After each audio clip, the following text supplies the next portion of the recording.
Welcome to Alternative Investments Chat, where we demystify the world of alternative investments and financing for entrepreneurs and investors alike. With these discussions, we hope you're more empowered to unlock opportunities in your business or portfolio. I'm Erin. And I'm Erica. Let's get started. Welcome back. Today, we're going to be talking about how to diversify your portfolio a little bit more with something fun. Yes. Alcohol. My favorite. Booze. No, I'm just kidding. No, like many other of the asset classes that we discuss on this podcast, this particular asset class is gaining popularity for a whole host of reasons. And we'll dive into a few of those in a moment. So according to an article in GSB Global, wine investments have outperformed global equities in the past decade. The London International Vintners Exchange, or LiveX 1000, this is an index that tracks 1,000 of the world's most traded fine wines, gained 29.5% over the 18 months through the end of March. Wow, that's impressive. Yep. Wine, though, isn't the only alcohol that might be worth looking at. Rare whiskey and fine spirits have become top-performing luxury items, which is cool. Yeah. Rare whiskey is becoming the best-performing luxury asset, appreciating by 280%, even beating the S&P 500 over the past 10 years. It's absolutely wild. When I saw this, whiskey was actually at the very top of the list of the most well-performing asset classes. I was like, this is so crazy to me. Yeah, it's interesting. But, we all know that not all alcohol is created equal. Right. So when we talk about investing in wine first, then we'll kind of dive into the rare whiskeys. We need to understand what that actually means. This isn't that lovely $2 chuck that you pick up off the bottom shelf. Yeah, or like Fleshman's at a frat party. Gross. First of all, whoever named that, not. It's like Fleshman's or Fleischman's, however you want to say it. I've heard it both ways. Ugh, gross. It reminds me of Boone's Farm. That was ours. That was yours. Strawberry Fields, Boone's Farm. Yeah. So that is not worth investing in. So when we say wine, we mean investment grade wine. So this refers to high quality wines with the potential to appreciate in value over time due to a few things: their rarity, their aging potential, and then their strong demand in the secondary markets. Wow. Yeah. Very interesting. You're definitely right about that. Investment grade wines are typically produced in prestigious wineries, as you might expect, with a proven track record of price appreciation and critical acclaim. These renowned regions include, and most of these you've probably heard of before, Bordeaux, Burgundy, Champagne, Napa Valley, Tuscany, and Rhone Valley. Yes. So in addition to the superior region in which they're grown, these wines are also produced by top-tier wineries. Yeah. So also not every winery in every location is made equal as well, right? So we're going to do our best with some pronunciations here. We have Chateau Lafite Rothschild, France. Domaine de la Romanie Conti, France. Screaming Eagle, Napa Valley. Doesn't get more American than that.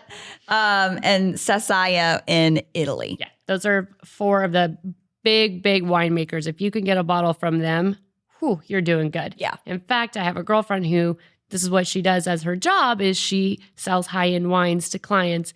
And they had a retreat just yesterday. On her Instagram, she posted a bottle of the Domaine de la Romanie, the Conti. I was like, you're jealous? I was just staring at my phone, just drooling over it. I can't only imagine what it tastes like. It's that wine is so expensive and so coveted rare. Bottle. Okay, back focus here. So there are a few other qualities in addition to the region and the winemaker that push these wines into that investment category. Right. And again, the one thing that I just mentioned is scarcity and limited production play a huge role. So some of these wines are produced in small quantities under strict allocations, or just they have extremely low annual production, which increases the rarity. You know, sometimes if you could only pull a certain amount of grapes from one of these famous regions and then one of these winemakers makes it, that's all you have. Right. So it depends on the growing season. Yeah. So something else to always consider is that fine wine is a consumable asset. So as bottles are opened over time, the availability decreases, again, driving up the value. I mean, you can't drink your watches or your shoes, but there are, if you shouldn't, maybe avoid that. You're going to open, especially for really special occasions. I remember that when we captured Osama bin Laden, the sommelier said he'll open this bottle, this magnum of champagne. They did. I think it was one of one. And where was that? That was in Monterey at the Sardine Factory. Oh, They have one of the best sommeliers like in the world. Like he's a gold, I don't even know, gold jacket, whatever it is. Sorry to my sommelier friends. I don't know the levels, but he is like a master sommelier. And it's really, really awesome. Okay, so another quality that pushes those wines, again, like we said, is the rating. So who tells you if it's good wine? Not me or you. Hey, I like everything. That's a lie. I 100% will drink anything and not even complain about it. But they have wine critics and publications that tell us who's there or what wines are there. There's Robert Parker's Wine Advocate and Wine Spectator. So these two names are synonymous with wine and the wine score. So you're going to hear, I mean, I grew up when I've worked in restaurants my whole life. Anyone who had a decent wine list, I knew about these two publications because this is like the deciding factor. Right. And so depending on which guide you're actually referring to, 95 points to 100 is extraordinary. Wow. So anything that's listed in that small 5 points, that's probably going to be your investment wine, not what you're going to drink on a Friday night with Taco Bell. Right. And probably not anything you can get at a regular grocery store. Yeah. Sometimes you can, but it's very rare, but who knows? Yeah. Depends on the grocery store, I guess. Yeah, depends. But so now that we understand what investment grade wine is, let's explore some different ways that you can actually invest. Yeah. And you can invest in wine in lots of different ways, as you can imagine, depending on the investor's capital, how much money they have, their risk appetite, and their level of involvement. First way to invest, of course, is direct investment. This means that you actually are purchasing the bottles and you are holding them as they appreciate. There are several ways to purchase direct. You can visit prestigious wineries and purchase directly from them. I will say usually that requires having a personal relationship with the winery. You can't typically just show up at like Harlan and like get some wine. Like that's usually not something you can do. You have to build that relationship. But another thing you can do is acquire wine via auctions, wine merchants, brokers, or retailers. But something to consider and remember is that professional storage in a bonded warehouse is required in order to house these wines, store these wines. And you do need insurance and provenance tracking in order to retain the value of that wine. If you just are holding on to a bottle of wine and maybe it's just sitting, on your counter, it's probably not going to hold its value. It won't hold its value. So that's an option for somebody who wants to be hands-on. There are some people who are really passionate about that. They want to be a part of the, storage process. So that's an option. But what about investors that don't want to be a storage facility? That's a great question. I love having wine on hand because I have problems, but to drink again, that's a whole different podcast. Coming later this fall. No, I'm just kidding. That I love having wine and I lived in Montecito and then I also lived in Northern California right outside of San Jose. We were 2 hours away from Napa Valley. I've been up there many a time. So being able to go to those wineries, like you said, is awesome. But having to track that all back home and then finding lovely homes within my home for it is, my wine shelf is to it's at capacity. Yeah, we'll just leave it at that. Sure. So I would probably prefer a hands-off approach. I'll buy the cheap stuff, drink it at home, but the good stuff, I'll let the other people do. And this is very common with tons of other asset classes. There's hands-on and hands-off options for everybody. So there are specialized wine investment platforms and funds that offer to manage your wine portfolio, which I think is cool. Very so cool. If you're looking for managed wine portfolio, here are some great platforms that can help you. And their names always make me laugh. Mm-hmm. Cult Wines, Love. VinoFest, Wine Cap, and Vendum. Ooh, okay. I like that one, right? So these platforms provide curated wine investment services that include handling the purchasing, storage, and the sell. Very so cool. they do it all. You don't have to worry about getting the storage unit or anything like that.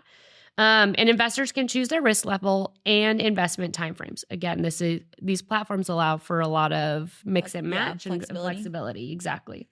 And then there's also wine funds. So wine funds, they're structured like hedge funds, meaning these funds pull capital to invest in a diversified portfolio of fine wines. So investing this way typically requires a higher minimum, though. Okay. From my research, I found anywhere from like $10,000 to $100,000 or more. Right. Good chunk. Yeah. And the fund's performance is, though, subject to management fees. Again, always think about that. And then liquidity can vary. So some funds have lock-in periods before withdrawal periods. So you're like, hey, we can cash you out, but after 5 years. So again, making sure that you're reading all the fine print when you're investing. Yes, of course. So if we're continuing on the hands-off approach, if you can believe it, there's also wine stocks and ETFs. Of course. So investors who want exposure into the wine industry without owning the physical bottles, without storing them, without getting involved, can invest in publicly traded companies, which is pretty cool. Yeah. The LVMH is a French multinational holding company and luxury conglomerate that houses the names you might have heard: Louis Vuitton, Dior, and Fendi, as well as high-end alcohol in their catalog. This includes, again, some names that you have probably heard: Moët & Chandon, Dom Perignon, Veuve Clicquot, and Hennessy. Yeah. Hennessy.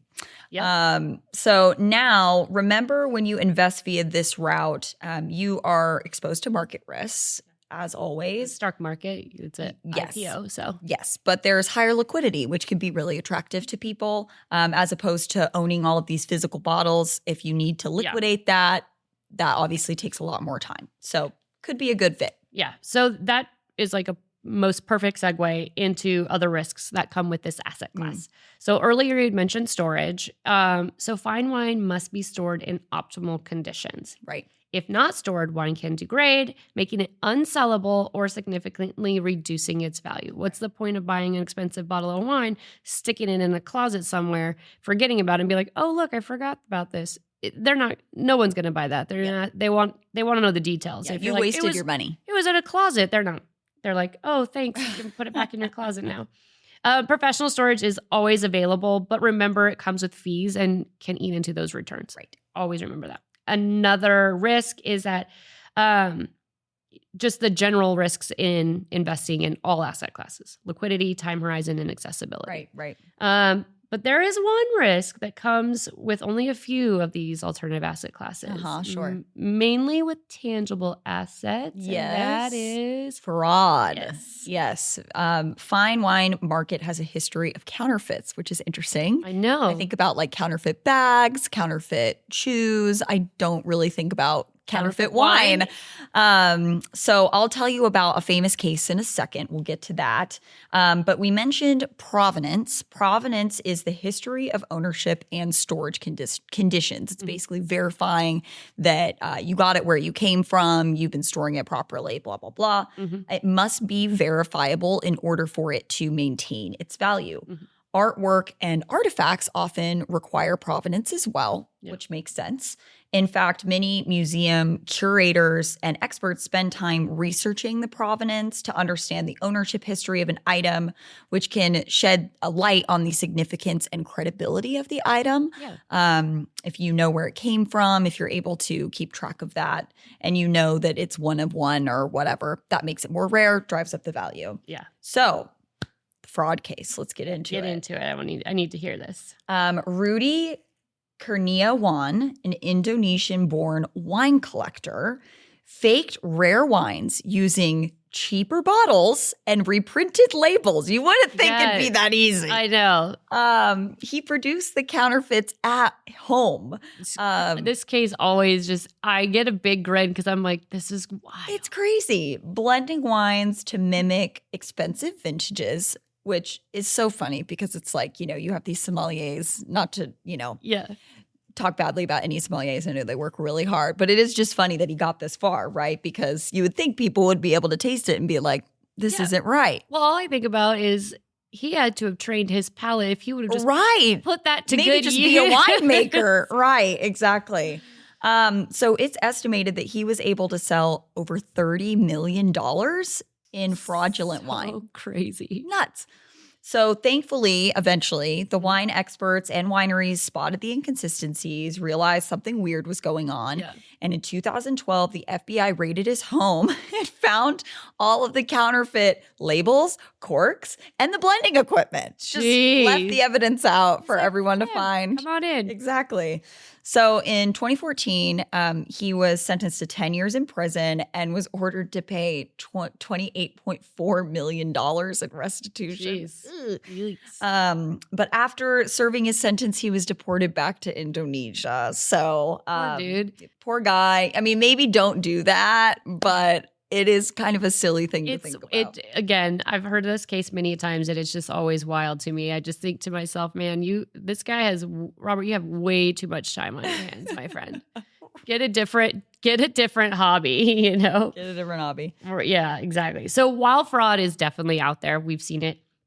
There are double the amount of case studies that prove that investing in wine can actually be extremely lucrative. Sure. So Burgundy and Napa cult wines have seen the highest appreciation due to scarcity and prestige. So that Romani Conti Grand Cru that we were talking about earlier, in 2013, you could purchase a bottle for the small price of $10,000. Small price, $10,000 a bottle. In 2023, that bottle was worth $30,000 to $40,000. Wow. So that's 200 to 300% increase, right? That's impressive. Wild. And then if we want to stick it back into the United States, the 2010 Screaming Eagle from Napa Valley, same thing. 2013, $2,000 a bottle. 2023, $6,000 to $8,000 a bottle. Global demand for high-end wines just keeps increasing, and it's causing this to become a stronger investment class as we continue to go through this. Yes. So we've talked a lot about wine. Let's talk a little bit about liquor. We want to touch on some of these spirits that are also helping diversify portfolio that we mentioned earlier in the episode. So purchasing limited edition bottles of premium spirits is one way to invest as well. Some rare bottles can appreciate as much as 100 to 300% over a decade. So big returns there. Investors can also purchase whiskey, rum, or other spirit casks from distilleries and brokers. There's a time horizon to take into account with this method. Investors are going to have to let that cask mature for 5 to 10 years before it's going to be ready to reap those returns. But just like wine, these methods are some hands-on approaches. All other offhand approaches we mentioned earlier about wine are pretty much identical when it comes to liquor. Yeah, they all stick in the same. So there are pros and cons of investing in this asset class, and they're all, again, almost the same as wine as well. But here's some very, very notable premium spirits that have experienced significant value appreciation. Okay. So there's Macallan Fine and Rare from 1926. 1926. Right? 2013, $75,000 a bottle. Wow. In 2023, $2.7 million. Oh my gosh. Pappy Van Winkle's Family Reserve of 23 years, 2013. Retail, you could buy it for $250. Okay. Now on the secondary market, it was about $1,200. Okay. 2023, $6,000 to $8,000 for this bottle. Should have bought that Pappy. Yeah, I know. For $250, Yeah. you could have made some good money. In fact, there's a wonderful documentary on Netflix called Heist, and I think it's episode 5 and 6 that actually talks about Pappygate. Funny. Yes. There was an inside man that was supposedly stealing like 200 bottles. They just disappeared and they couldn't figure it out. That's crazy.